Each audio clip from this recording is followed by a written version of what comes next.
Now students, अब देखिए, कल मैंने आपको परसेंटेज कॉम्पोजिशन वाले सवाल कराए थे लास्ट क्लास में, ठीक है ना।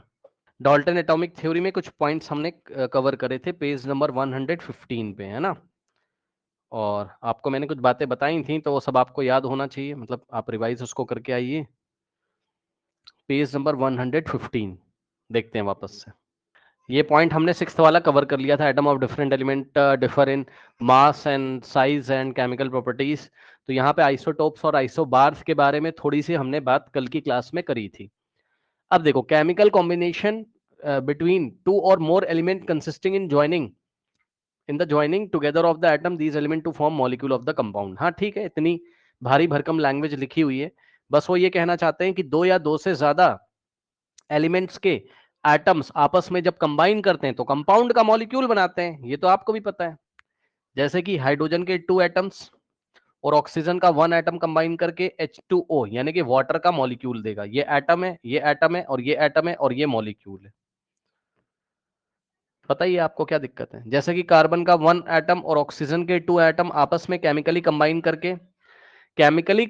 करके का क्या मतलब होता है, सुनिए ध्यान से। केमिकली कंबाइन केमिकल करने रिएक्शन। केमिकली कंबाइन करने का मतलब होता है इलेक्ट्रॉन की शेयरिंग हुई है। याद है, शेयर करके इलेक्ट्रॉन अपना ऑक्टेट या ड्यूप्लेट कंप्लीट करते थे, ठीक। तो केमिकली रिएक्शन का मतलब होता है इलेक्ट्रॉन की शेयरिंग हुई होगी या इलेक्ट्रॉन ट्रांसफर हुए होंगे। केमिकली कंबाइंड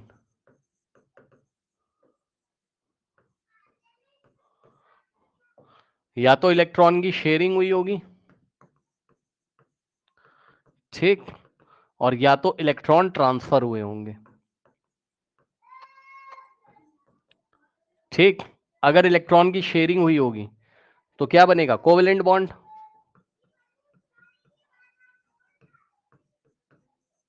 कोवेलेंट बॉन्ड और कंपाउंड कौन से बनेंगे, कोवेलेंट कंपाउंड। याद आया कि भूल चुके हो भाई, बताओ।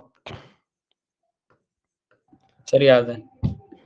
और इलेक्ट्रॉन अगर ट्रांसफर हुए होंगे, मेटल ने दिया होगा, नॉन मेटल ने लिया होगा, आयनिक कंपाउंड। हाँ, तो आयनिक बॉन्ड बनेंगे। और कंपाउंड जो बनेंगे वो होंगे ionic compound. Melting boiling point बहुत हाई होगा आयनिक कंपाउंड, और हाँ जी उनके सर, याद है याद है।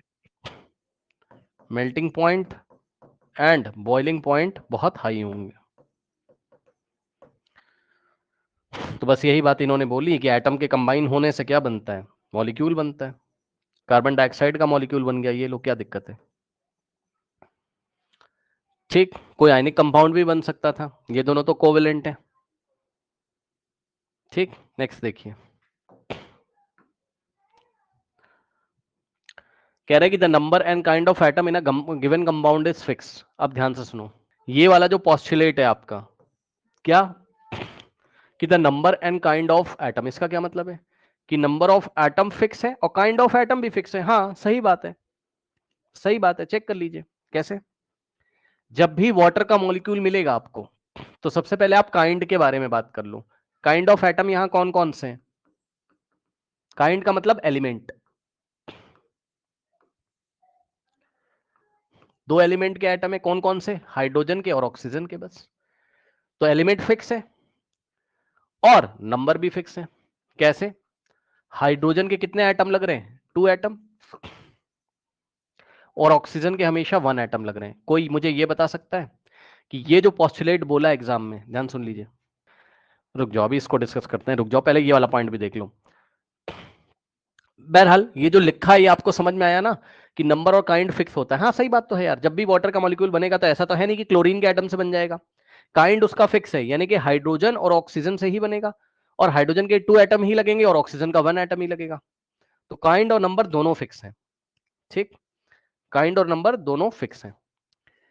ये वाला जरा पॉइंट देखिए, जरा कह रहा है during chemical combination atoms of different element combined in small whole numbers to form compounds. Okay, अब ये थोड़ा सा ना डिस्कस करने वाला पॉइंट है, यहाँ से स्कूल में क्वेश्चन आता है, मैं आपको बताता हूँ क्या आ रहा है, आता है। रुक जाओ आराम से, पहले आप 8th वाले को और डिटेल में देखो, यही मेरे को थोड़ा कंफ्यूजन हो रहा था। सुनो, देखो 8th वाले में उसने क्या बोला कि number and kind of atom in a given compound is fix, ठीक। तो पता है यार, नंबर भी फिक्स हो गया, सॉरी काइंड भी फिक्स हो गया। अच्छा एक बात बताओ, काइंड फिक्स हो गया, पूरी दुनिया को पता है कि वाटर बनेगा तो हाइड्रोजन ऑक्सीजन से बनेगा, कार्बन डाइऑक्साइड बनेगा तो कार्बन और ऑक्सीजन से बनेगा, तो ये तो इसके काइंड फिक्स हो गए। काइंड फिक्स हो गए, ये कुछ बता रहा है क्या, किसी लॉ को एक्सप्लेन करने जा रहा है क्या? ये सुनो, काइंड फिक्स हो गई, या ये क्या किसी लॉ को बताने की कोशिश करने जा रहा है क्या? कुछ याद है? दो ही तो लॉ पढ़े हैं आपने, कांस्टेंट बताओ। प्रोपोर्शन। हाँ, कांस्टेंट कांस्टेंट। प्रोपोर्शन ने उसने, हाँ याद है, दो बातें करी थी। पहले उसने ये बोला था कि कोई भी कंपाउंड बनेगा तो वो फिक्स एलिमेंट होंगे, वो एलिमेंट नहीं चेंज हो सकते। भाई ये भी तो ये कह रहा है कि काइंड उसके फिक्स रहेंगे। दूसरा, जब तुमने लॉ ऑफ कांस्टेंट प्रोपोर्शन पढ़ा था तो तुमने पढ़ा था कि मास ऑफ, ऐसा कुछ याद होगा, कि mass of oxygen, mass of hydrogen is to mass of oxygen का जो रेशियो था वो कितना था, 1:8। याद आया कि नहीं 1:1। आया? यस तो सर। भाई याद यही है वो सर, भी याद बता है। रहा है। Yes sir. हाँ, यही वो भी बताने की सिर्फ कोशिश कर रहा है। तुमने मास का रेशियो निकाला था, उसने बोल दिया क्या कि नंबर ऑफ एटम फिक्स होंगे। यार सीधी सी बात है, यदि नंबर ऑफ एटम फिक्स होंगे तो एटम की वजह से ही तो मास आता है, तो मास भी तो फिक्स होगा। नहीं समझे भाई? दो एटम ऑक्सीजन के मिलके और एक एटम ऑक्सीजन, सॉरी, दो एटम हाइड्रोजन के मिलके और एक ऑक्सीजन का एटम मिलके ही तो वाटर बना रहा है। तो हाइड्रोजन का मास और ऑक्सीजन का मास हमेशा एक फिक्स रेशियो में ही तो होगा। मानते हो कि नहीं? Yes sir. Yes sir. Yes sir. और एक चीज दिखा दूं अभी तुम्हें मैजिक यहीं पर, ये देखो, हाइड्रोजन का एटॉमिक मास कितना होता है, 1U। एटॉमिक मास की आज बात कर रहा हूं तुमसे। ऑक्सीजन का 16U। तो भाई अगर तुम एलिमेंट्स का ही मास निकाल लो यहां, यानी कि मास ऑफ, ऐसे अब मैं लिख रहा हूं आज, hydrogen element divided by mass of oxygen element बराबर हाइड्रोजन का कितना है, 1U। और एक चीज और, हाइड्रोजन अपने मॉलिक्यूलर फॉर्म में, एक मिनट, सही बैठ नहीं रहा है ये, नहीं बैठेगा यहाँ से ना, 1:8 बैठेगा क्या? नहीं, नहीं आ पाएगा। लेकिन हाँ, नहीं ये बहुत अच्छा तो नहीं बैठ रहा है ये, एक मिनट, हाँ छोड़ दो इसको। बस ये है क्या कि इसका जो सेंस है पॉइंट नंबर 8 का, वो आप समझ रहे होगे। डॉल्टन ने भी वही बात बोली क्या, जो उन्होंने बोली थी कांस्टेंट प्रोपोर्शन में, सेम टाइप के एलिमेंट और सेम नंबर ऑफ एटम। किस बात को बता रहे हैं कि बाय मास जो एलिमेंट्स हैं वो फिक्स प्रोपोर्शन में क्या करेंगे, कंबाइन करेंगे। ठीक? Yes sir. Yes sir. तो ये वाला जो इसका पॉस्टुलेट है, ये किसको बता रहा है, law of constant proportion. Chemical, हाँ, लॉ ऑफ कांस्टेंट प्रोपोर्शन को।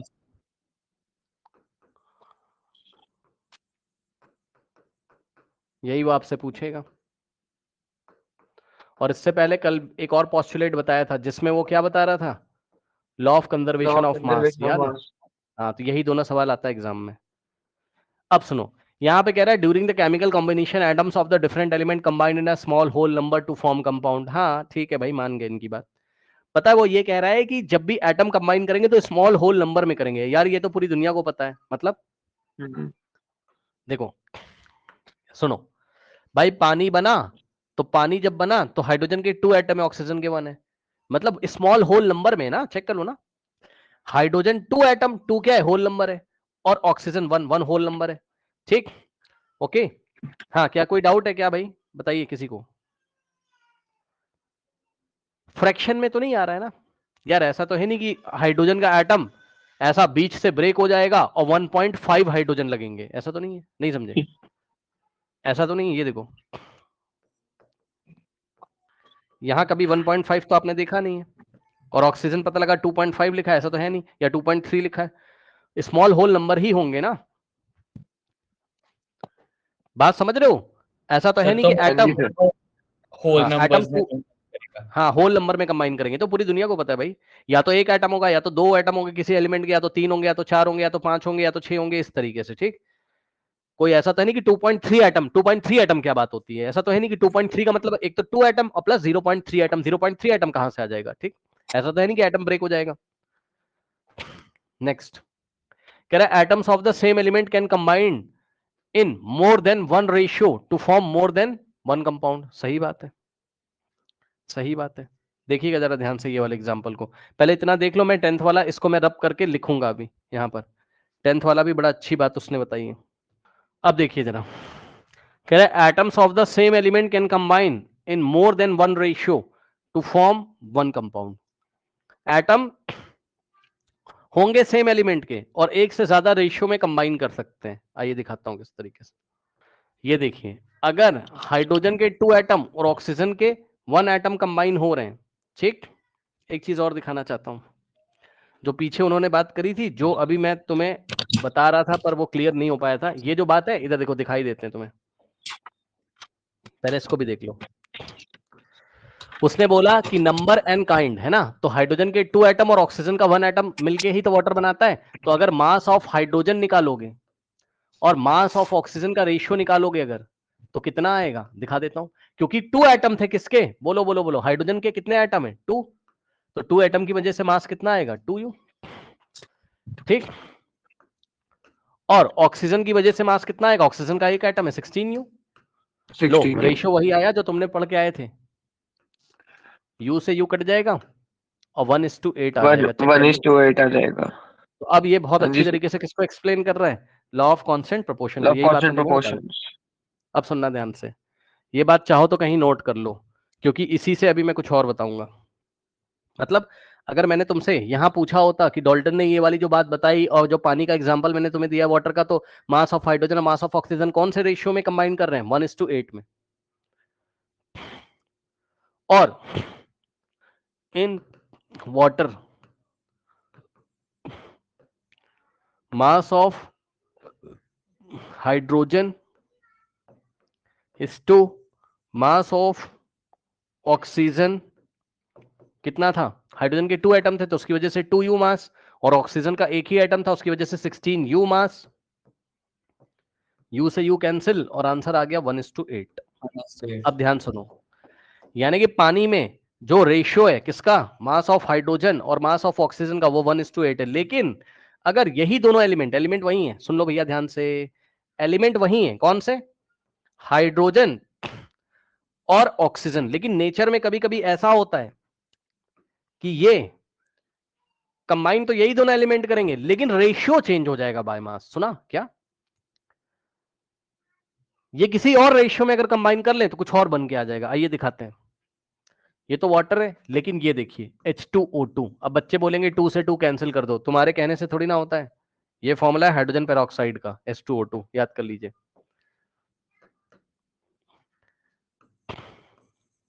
ये पानी नहीं है, ये अलग कंपाउंड है। ये हाइड्रोजन पेरोक्साइड है। हाइड्रोजन क्या है, पेरोक्साइड, ठीक है। ओके, ये चीज है। अब ध्यान सुनो, यहां क्या हुआ पता है, सुनो ध्यान से। यहां ये हुआ मास ऑफ हाइड्रोजन और मास ऑफ ऑक्सीजन। हाइड्रोजन का मास कितना होगा, 2 एटम है तो 2 एटम का मास 2u, और ऑक्सीजन के 2 एटम है, चेक कर लो। तो 2 एटम का मास कितना हो जाएगा, 2 × 16 32u। 1 रेशियो कितना आएगा, 16 कटने के बाद, 2 1 जा 2, 2 16 जा 32। आया कि नहीं आया, देख रहे हो, सेम एलिमेंट है। कौन है वो एलिमेंट, हाइड्रोजन और ऑक्सीजन। अगर हाइड्रोजन और ऑक्सीजन 1:8 के रेशियो में कंबाइन करते हैं तो कोई और केमिकल कंपाउंड बन के आएगा। इसकी प्रॉपर्टीज अलग है, ये अलग एक केमिकल कंपाउंड है, पानी अलग बात है। और अगर वही हाइड्रोजन और ऑक्सीजन 1:16 के रेशियो में कंबाइन करेंगे तो कुछ और बन जाएगा। अब पढ़ो क्या लिखा है, atoms of the same element, यानी कि सेम एलिमेंट के ही atom can combine in more than one ratio, एक से ज्यादा रेशियो में कंबाइन कर सकते हैं। एग्जांपल है आपके सामने। और एक से ज्यादा रेशियो का मतलब, एक बार रेशियो ऐसा हो सकता है 1:8 का, एक बार ऐसा हो सकता है 1:16 का। तो जब वो एक से ज्यादा स्टाइल में कंबाइन कर सकते हैं बाय मास, मतलब उनका जो रेशियो है by mass more than one ratio में कंबाइन कर सकते हैं, तो आपके कंपाउंड भी कितने बनेंगे, मोर देन वन। और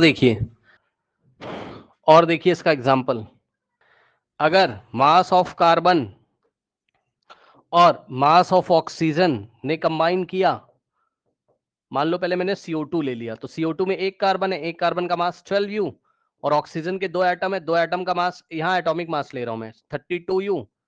तो रेशियो क्या आया, 3:8। तो अगर कार्बन का मास और ऑक्सीजन का मास 3:8 में रिएक्ट करते हैं तब तो कोई और कंपाउंड बनेगा, और अगर किसी और रेशियो में रिएक्ट करते हैं तो ये देखो कार्बन मोनोऑक्साइड है, ये CO क्या होता है, कार्बन मोनोऑक्साइड, और CO2 क्या होता है, कार्बन डाइऑक्साइड। पता है ना, ये तो पता ही है सबको, कार्बन डाइऑक्साइड, और ये क्या है तुम्हारा, कार्बन मोनोऑक्साइड। ठीक, तो mass of 3:4. Carbon is to mass of oxygen is equals to mass of carbon कितना लोगे 12 U, और ऑक्सीजन का 16 U, U से U कैंसिल, 4 3 जा एंड 4 4 जा। तो जब कार्बन और ऑक्सीजन का मास 3:4 में रिएक्ट करेगा तो कार्बन मोनोऑक्साइड बनेगा, और जब कार्बन और ऑक्सीजन का मास 3:8 के रेशियो में रिएक्ट करेगा तो कार्बन डाइऑक्साइड बनेगा। यही बात लिखी, अब पढ़ लो ऊपर ध्यान से क्या लिखा हुआ है। यानी कि सेम एलिमेंट से, ठीक है, सेम एलिमेंट से एक से ज्यादा कंपाउंड बन सकते हैं, सेम एलिमेंट की हेल्प से एक से ज्यादा कंपाउंड बन सकते हैं। कार्बन और ऑक्सीजन से कार्बन मोनोऑक्साइड भी बन सकता है, कार्बन डाइऑक्साइड भी। हाइड्रोजन और ऑक्सीजन से वाटर भी बन सकता है, और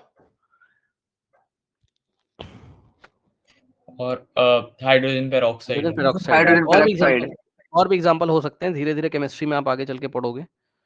ठीक है, ये बात हो गई। ठीक, नेक्स्ट देखिए। According to Dalton atomic theory, matter, solid, liquid, gas is made of very tiny particle called atom. अब इसमें कोई नई बात नहीं, आप लोग को भी पता है सॉलिड में एटम बहुत पास पास होंगे, सबको पता है, ये सब आप चैप्टर 1 2 में पढ़ चुके होंगे। लिक्विड में थोड़े से दूर दूर होंगे और गैसेस में बहुत दूर दूर होंगे, याद है। नाउ अब देखिए जरा ध्यान से, जो दो बातें मैंने आपको बताई थी वो यहां पर लिखी हुई है और यहां से एग्जाम में क्वेश्चन आता है।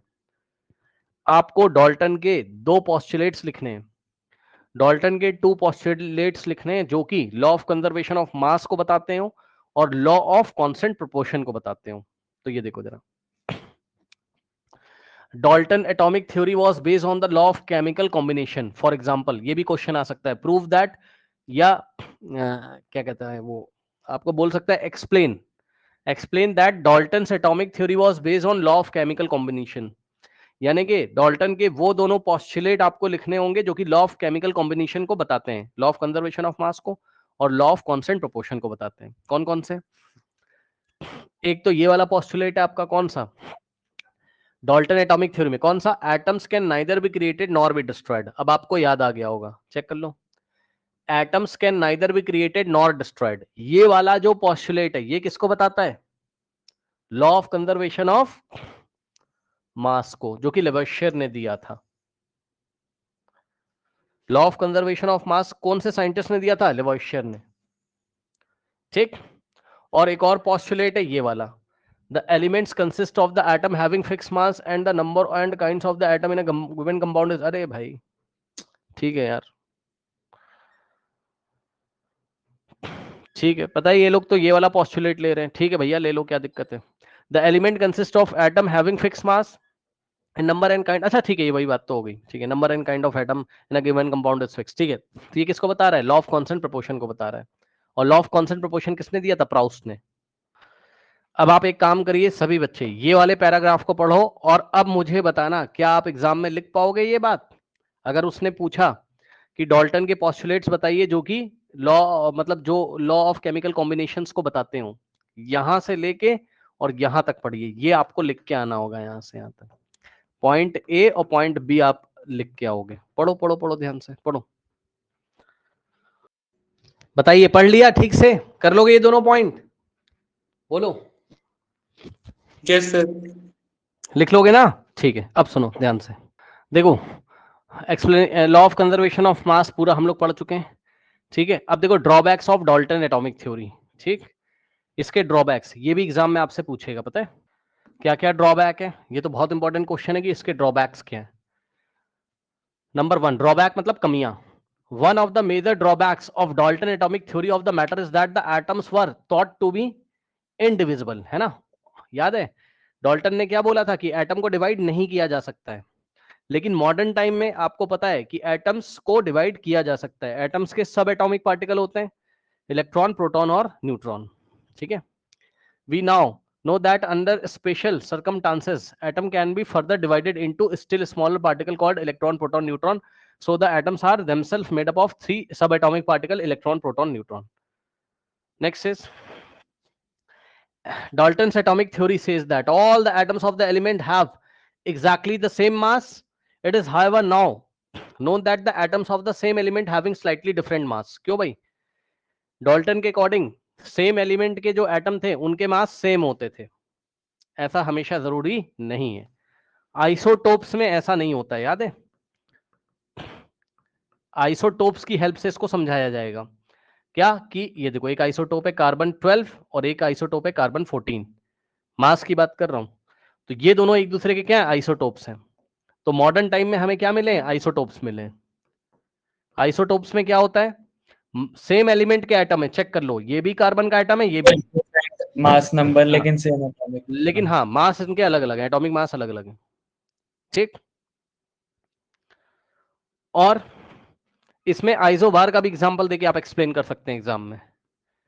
क्या कि ऑर्गन और कैल्शियम का एग्जांपल, अगर आपको याद हो, याद तो करना चाहिए था आपको अभी तक. ये देखिए, तो एक मिनट, यहाँ 40 आएगा ना ऊपर. ठीक, ध्यान से सुनो. ये देखो, ऑर्गन और कैल्शियम. ठीक, ऑर्गन और कैल्शियम, ठीक है ना. तो डाल्टन के अकॉर्डिंग देखो, दोनों के मास इस बार सेम है, तो डाल्टन के अकॉर्डिंग ये सेम एलिमेंट के एटम होने चाहिए थे, लेकिन ये अलग अलग एलिमेंट के एटम है. एक ऑर्गन है और एक कैल्शियम है, चेक कर लो. तो ये वाली बात को सपोर्ट करने के लिए आपको एग्जाम में 2 पॉइंट लिखने पड़ेंगे, एक तो आइसोबार वाला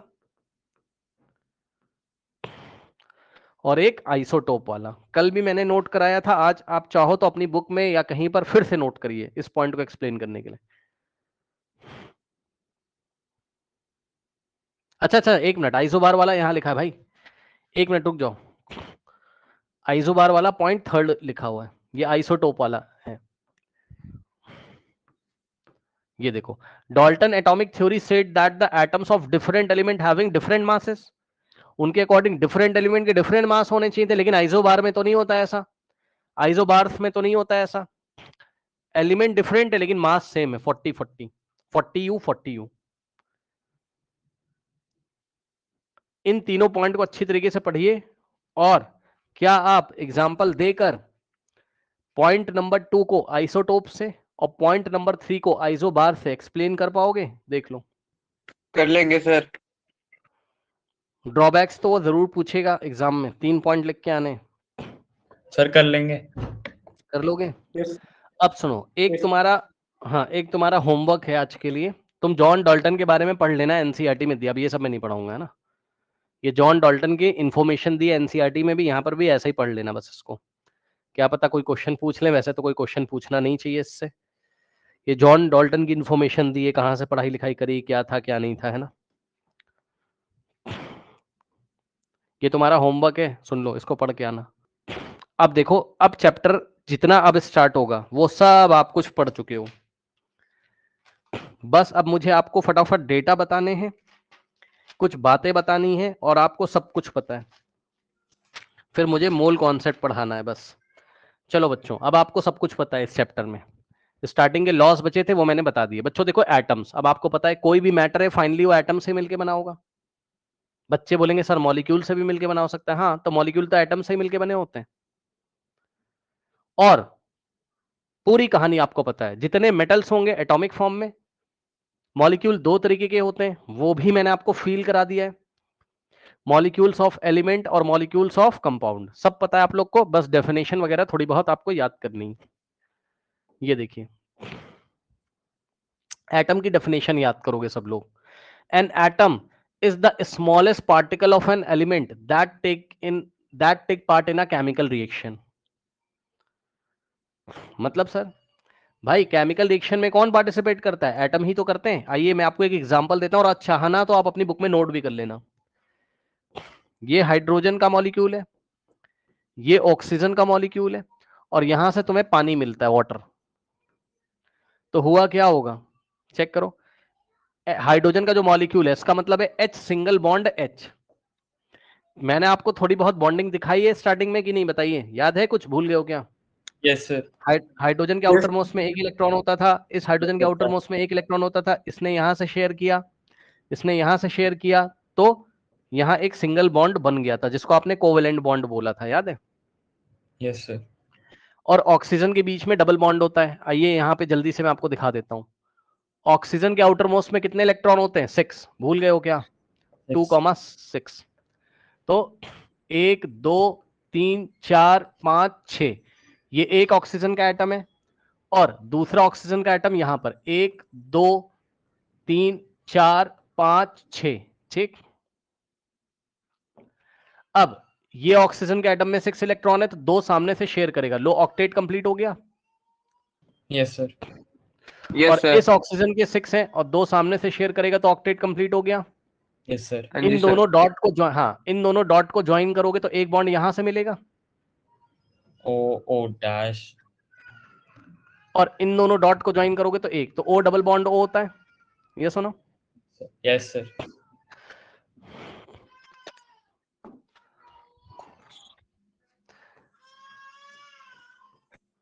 तो देखो अब ये वाला जो मॉलिक्यूल है H2 हाइड्रोजन का, ये ऑक्सीजन के मॉलिक्यूल के पास आएगा तो दोनों में बातचीत होगी। कुछ रिएक्शन करने का मतलब क्या है, ध्यान से सुनना। ये बॉन्ड तोड़ देंगे आपस में, कुछ आपस में कुछ बातचीत करेंगे, आपस में कुछ बातचीत करेंगे। यहां से ये बॉन्ड ब्रेक हो जाएगा और यहां से ये बॉन्ड ब्रेक हो जाएगा। तो अब क्या क्या फ्री हो गया बताओ? हाइड्रोजन के एटम दोनों फ्री हो गए और ऑक्सीजन के फ्री हो गए कि नहीं, बताओ? ठीक, यस। हाँ। तो ये स्मॉलेस्ट पार्टिकल है, चाहे इसको बोलो चाहे इसको बोलो चाहे इसको बोलो, ये सब एटम है। ये स्मॉलेस्ट पार्टिकल है जो कि केमिकल रिएक्शन में पार्टिसिपेट कर रहा है। अब हाइड्रोजन के 2 एटम और ऑक्सीजन का 1 एटम आपस में बातचीत करते हैं। बच्चे कहेंगे सर इसका क्या हुआ? तुम क्यों सोच रहे हो उसके बारे में? हुआ होगा जो, अब वो बच गया तो वो किसी और हाइड्रोजन के मॉलिक्यूल से निकले हुए हाइड्रोजन के एटम से रिएक्शन करने के लिए तैयार होगा। ऐसा तो है नहीं कि एक ही मॉलिक्यूल डाला है हाइड्रोजन का, बहुत सारे हाइड्रोजन के मॉलिक्यूल हैं, बहुत सारे ऑक्सीजन के मॉलिक्यूल हैं।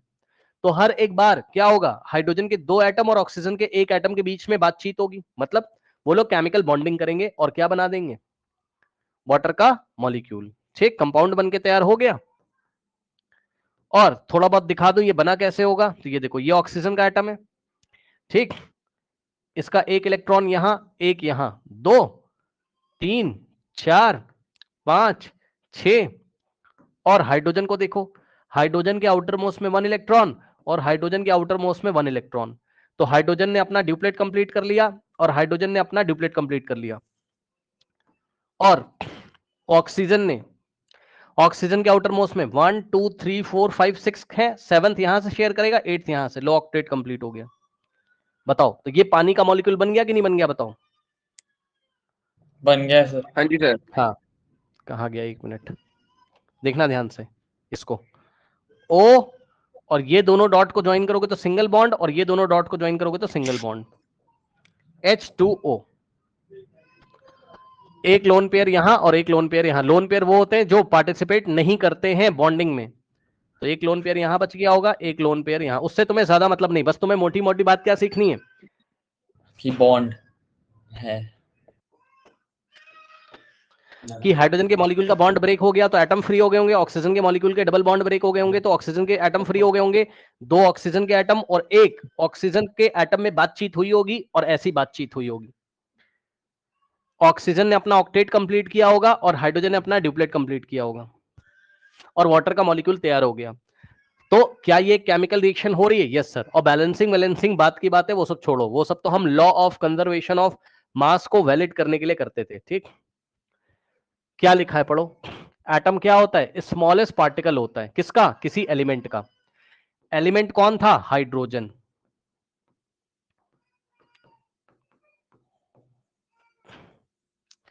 और दूसरा एलिमेंट कौन था? ऑक्सीजन। करेक्ट। तो एटम आया कि नहीं आया बताओ? ये देखो एटम आया कि नहीं, किसका? हाइड्रोजन एलिमेंट का। और किसका? ऑक्सीजन एलिमेंट का। तो एटम क्या है? It is the smallest particle of the element that can take part in a chemical reaction. Chemical reaction यहां पे हो रही है, देखो बॉन्डिंग जब हो रही तो वही केमिकल रिएक्शन, इलेक्ट्रॉन की शेयरिंग वेयरिंग, इलेक्ट्रॉन का लेना देना जो भी हो रहा है। ठीक, तो ये देखो, ये केमिकल रिएक्शन करके ये वाला कंपाउंड बना तो इसमें एटम ही तो पार्टिसिपेट कर रहे हैं।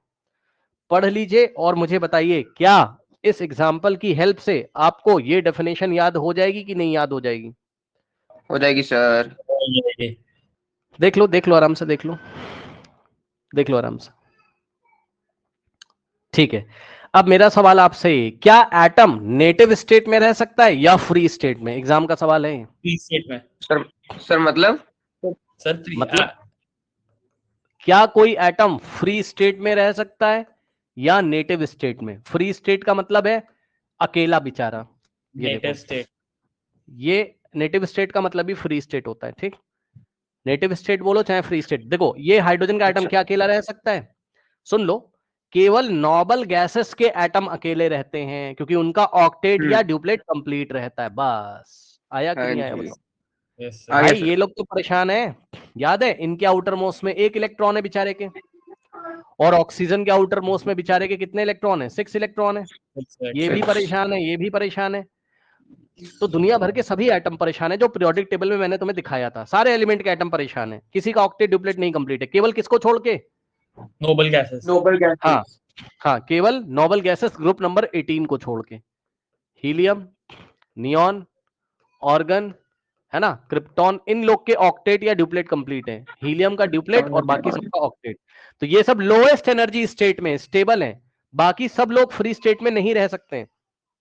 फ्री स्टेट का मतलब है एक सिलेंडर में तुमने हाइड्रोजन गैस रखी है, तो क्या हाइड्रोजन के एटम एटम एटम एटम है वहां? नहीं, मॉलिक्यूल हाइड्रोजन है। के मॉलिक्यूल है। और वो मॉलिक्यूल क्यों बने होंगे? क्योंकि ये फ्री स्टेट में अकेला एटम नहीं रह सकता। वो ऐसा करेगा, एक हाइड्रोजन का एटम दूसरे हाइड्रोजन के एटम के साथ केमिकली बॉन्डेड होगा और H सिंगल बॉन्ड H यानी कि हाइड्रोजन का मॉलिक्यूल बनाएगा, तब रहेगा।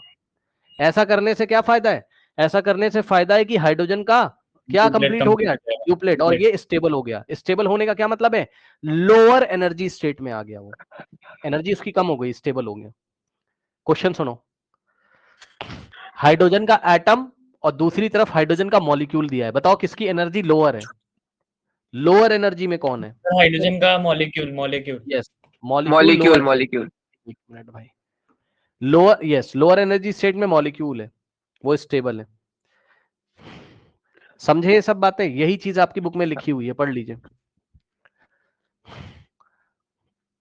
ये देखो, atoms of the most of the element are very reactive and do not exist in the free state. ये फ्री स्टेट सिंगल एटम के फॉर्म में नहीं रहते हैं। मोस्ट ऑफ द एलिमेंट के नहीं रहते हैं फ्री स्टेट में। केवल कौन रहता है फ्री स्टेट में?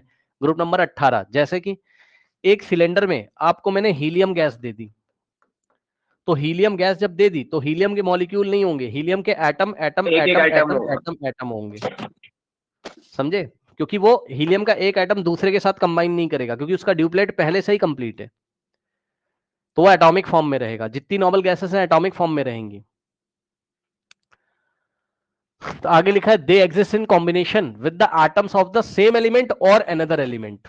सुना ध्यान से, एटम या तो अपने ही जैसे एटम से कंबाइन कर लेंगे। चेक कर लो, हाइड्रोजन का एटम या तो हाइड्रोजन के एटम से ही कंबाइन करके हाइड्रोजन का मॉलिक्यूल बना देगा।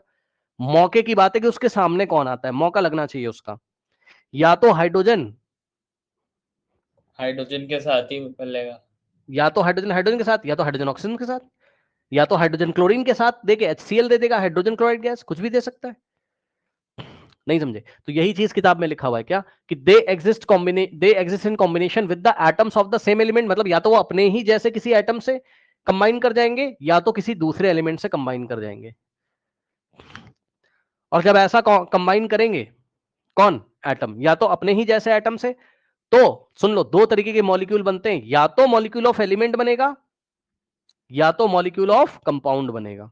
यस और नो? अब आप एक काम करो, अभी के अभी, अच्छा ये तो सबको पता है कि एटम बहुत छोटे होते हैं। यस और नो? यस एटम बहुत सर। छोटे होते हैं नेकेड आइज से। नेकेड आइज का मतलब है विदाउट एनी इलेक्ट्रॉन माइक्रोस्कोप, आप इसको नहीं देख सकते हो। Yes sir.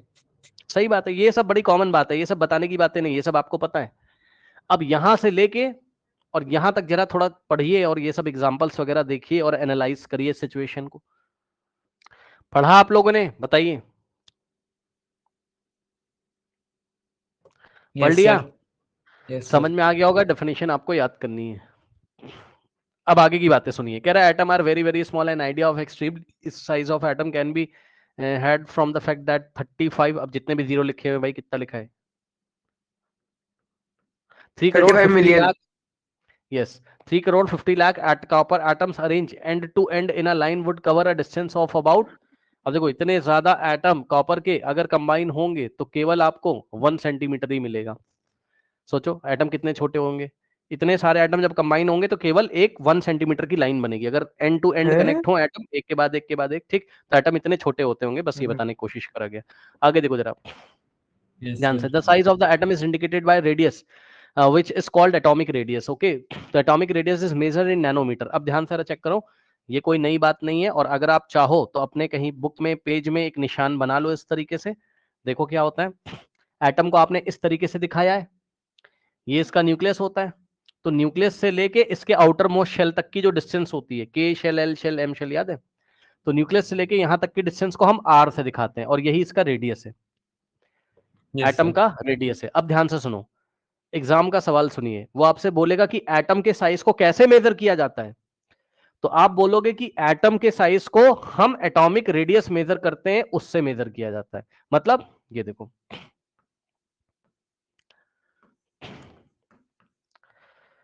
भाई जिसका एटॉमिक रेडियस बड़ा वो एटम बड़ा, और जिसका एटॉमिक रेडियस छोटा वो एटम छोटा।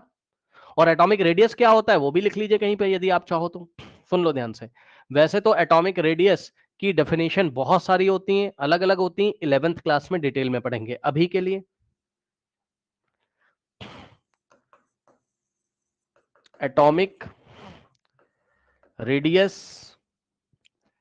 इज डिफाइंड एज, आप चाहो तो कहीं लिख लो, is defined as the distance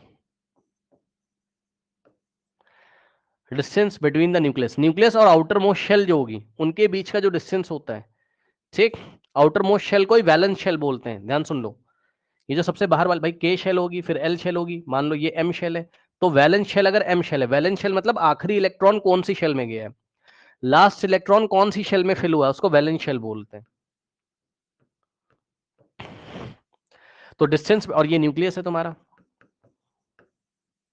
तो अब बताओ न्यूक्लियस और वैलेंस शेल के बीच का डिस्टेंस क्या कहलाता है, एटॉमिक रेडियस। तो atomic radius is defined as the distance between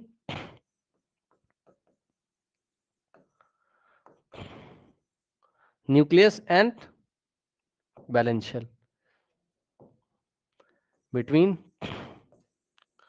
nucleus and valence shell।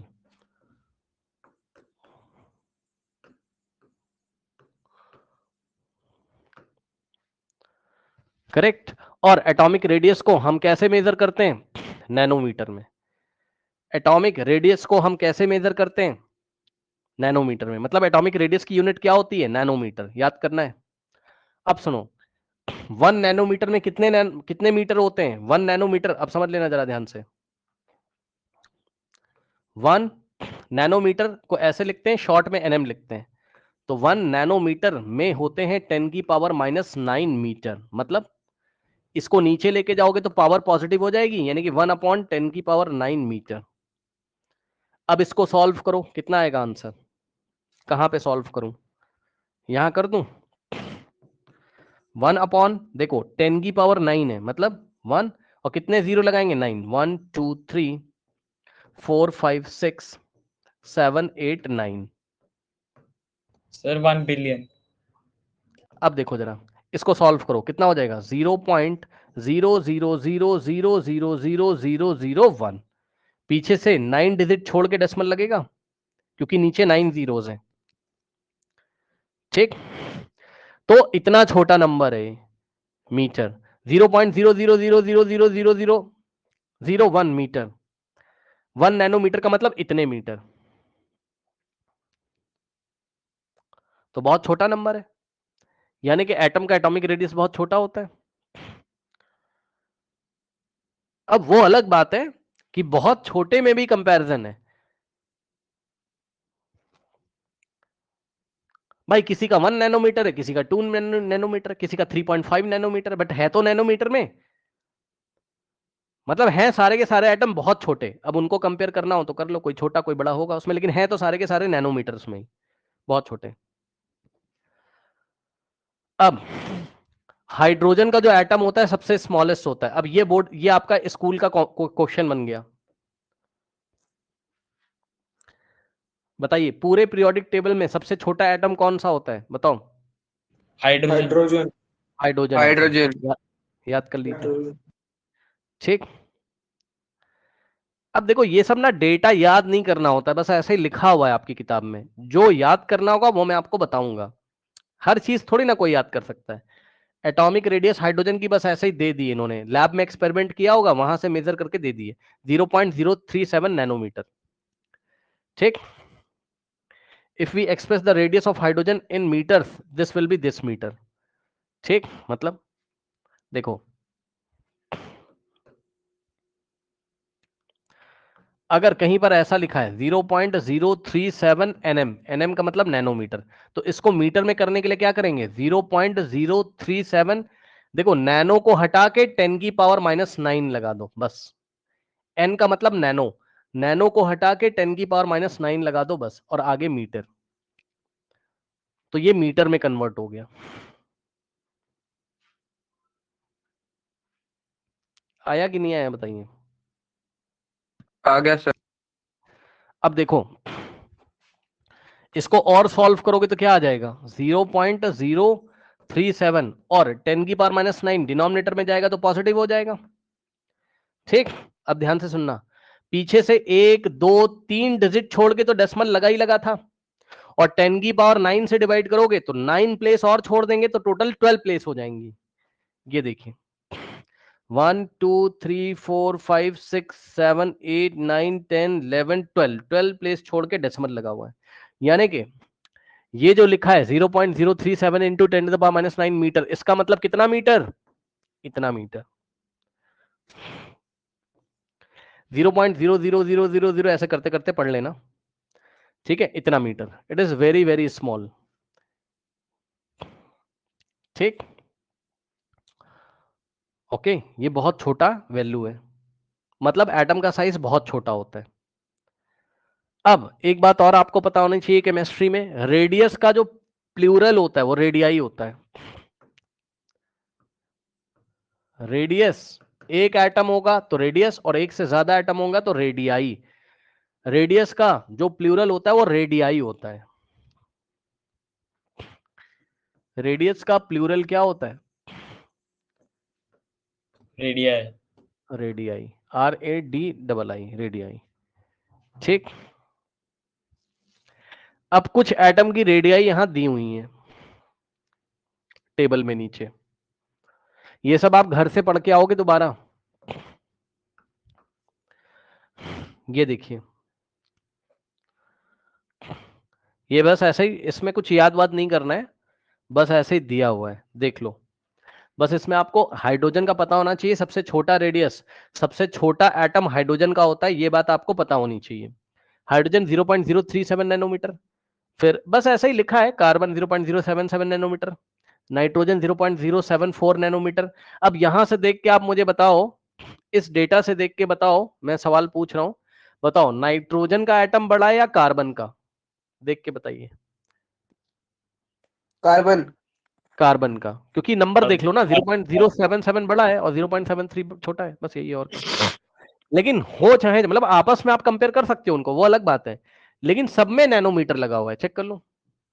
मतलब है तो सारे के सारे छोटे हैं, बस में कोई छोटे में भी बड़ा होगा, कोई छोटा होगा, आपस में कंपैरिजन कर लो, अलग बात है, लेकिन है सारे के सारे बहुत छोटे, और इसको आप नेकेड आइज से नहीं देख सकते हो। अब देखो एक माइक्रोस्कोप होता है जिसको इलेक्ट्रॉन माइक्रोस्कोप बोलते हैं, क्या बोलते हैं, इलेक्ट्रॉन इलेक्ट्रॉन माइक्रोस्कोप। माइक्रोस्कोप बोलते हैं। हाँ ठीक है। और जो बहुत ही एडवांस इलेक्ट्रॉन माइक्रोस्कोप है, अब इलेक्ट्रॉन जैसे कैमरा होता है ना, तो भाई कैमरे में भी कैटेगरी है, नोकिया का कैमरा है और एप्पल का कैमरा है, जगह जगह का कैमरा है, जो भी है अलग अलग कंपनीज का कैमरा है। तो इलेक्ट्रॉन माइक्रोस्कोप में भी डिफरेंट टाइप की माइक्रोस्कोप्स होते हैं, उसमें से एक बहुत स्पेशल और एक हाई।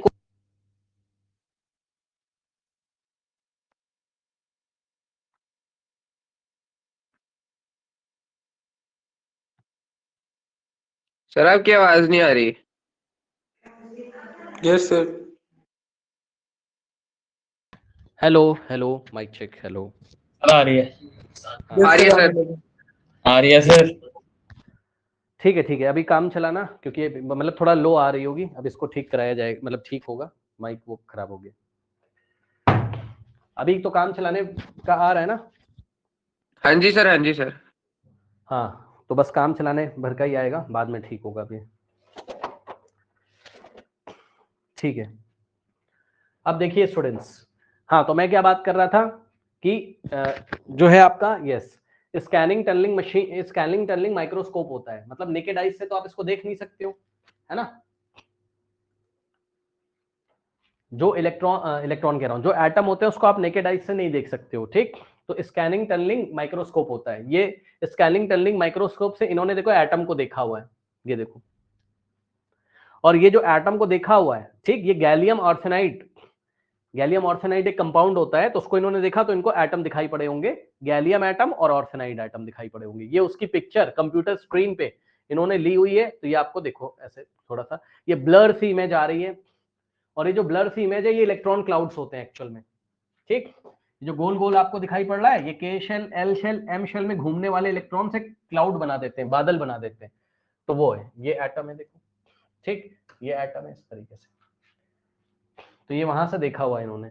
और जो फूला फूला ऐसे दिखाई पड़ रहा है ये इलेक्ट्रॉन क्लाउड होते हैं, मतलब जैसे कोई मच्छर होता है ना, मच्छर, तो किसी मच्छर को, जो मॉस्किटो होता है, मच्छर को एक ग्लास में बंद कर दो, लो इसमें ट्रांसपेरेंट ग्लास में एक मच्छर को बंद कर दो, और मच्छर बहुत तेज वाइब्रेट कर रहा है, इधर उधर घूम रहा है ऐसे, तो क्या तुम मच्छर को देख पाओगे? जल्दी बताओ। नहीं। तो क्या देखोगे? No, मच्छर sir. को नहीं देखोगे, क्या दिखाई पड़ेगा? एक क्लाउड दिखाई पड़ेगा, बादल सा, जैसे यस सर। पंखा जब चलता है तो पंखा का जो विंग्स होते हैं, पंखे के विंग्स, वो आपको नहीं दिखाई पड़ते हैं, उसका बस ऐसा ब्लर सा इमेज दिखाई पड़ता है। तो मच्छर को एक ग्लास में, ट्रांसपेरेंट ग्लास में या बॉटल में बंद कर दीजिए, और मच्छर यदि रैंडमली इधर उधर इस तरीके से भाग रहा है, ठीक है ना, तो मच्छर का एक क्लाउड दिखाई पड़ेगा आपको, ब्लर इमेज ब्लैक कलर की, तो वही है।